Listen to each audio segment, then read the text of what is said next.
কি কি করছো? এই তো বসে বসে তুমি চলে এসছো। হ্যাঁ বসো।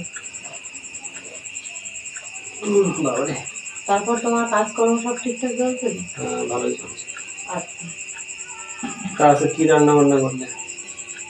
ওই করেছি আজকে একটু ডাল করেছিলাম, আর ওই ডিমের ঝোল করেছি, আর একটু আলু ভাজা করেছি। আর জানো তো আজকে তোমার জন্য একটা স্পেশাল জিনিস করেছি তোমার জন্য। কি করেছো? কি করেছো? তোমার ফেভারিট খাবার। কি গো? তালের বড়া। তাই? বাহ, আমার তো ভীষণ ফেভারিট। তালের বড়া তুমি খুব পছন্দ করো না? ঠিক আছে, তুমি বসো, আমি গিয়ে নিয়ে আসি। আচ্ছা ঠিক আছে, তাহলে আমি একটু ভালো করে বসলাম। আচ্ছা, নিয়ে আসি।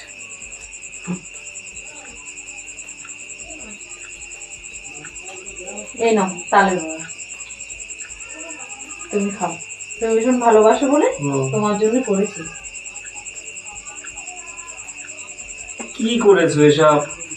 মিষ্টি হয়নি, আর এরকম ছোট ছোট করেছো, কি করেছো? আগে ভালো করে খেয়ে তো দেখো।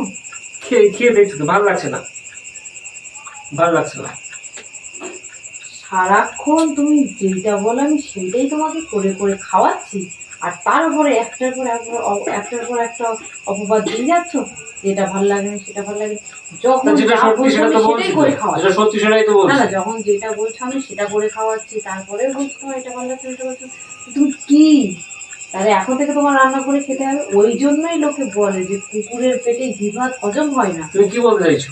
তোমার সেই দশা হয়েছে। আমি খাবোই না। তোমার খাওয়ার দরকার নেই, দাও আমি চলে যাচ্ছি। আর কালকের থেকে তুমি নিজে রান্না করে খাওয়া। আমি আর কালকের থেকে তোমার রান্না করতে পারবো না, যে যার রান্না শেষই করে খাবে, ঠিক আছে? আমি চললাম।